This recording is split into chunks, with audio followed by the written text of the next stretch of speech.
अस्सलाम वालेकुम वीवर्स। हम अपने चैनल अन्नाफ़ी कुरान अकेडमी में आपको खुशामदीद कहते हैं।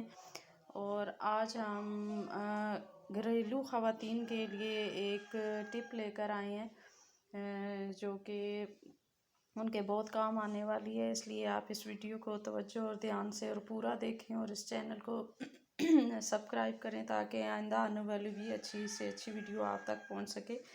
तो आज की जो वीडियो है वो है कि आपने आटे को सहरी में कैसे ताज़ा रखना है और कई दिन तक कैसे ताज़ा रखना है। सिर्फ सहरी के लिए ही नहीं, काफ़ी दिन तक आप कुछ दिनों के लिए आटा गूंद लें और उसे ताज़ा कैसे आपने रखना है।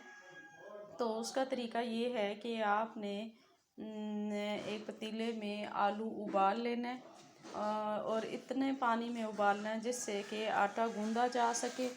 और फिर उस पानी से आपने आटा गूंदना है और एक मलमल के कपड़े को सिरके में भिगोकर आपने उस आटे के ऊपर डाल देना है। इससे क्या होगा कि कई दिन तक आटा तरोताज़ा रहेगा और ख़राब नहीं होगा।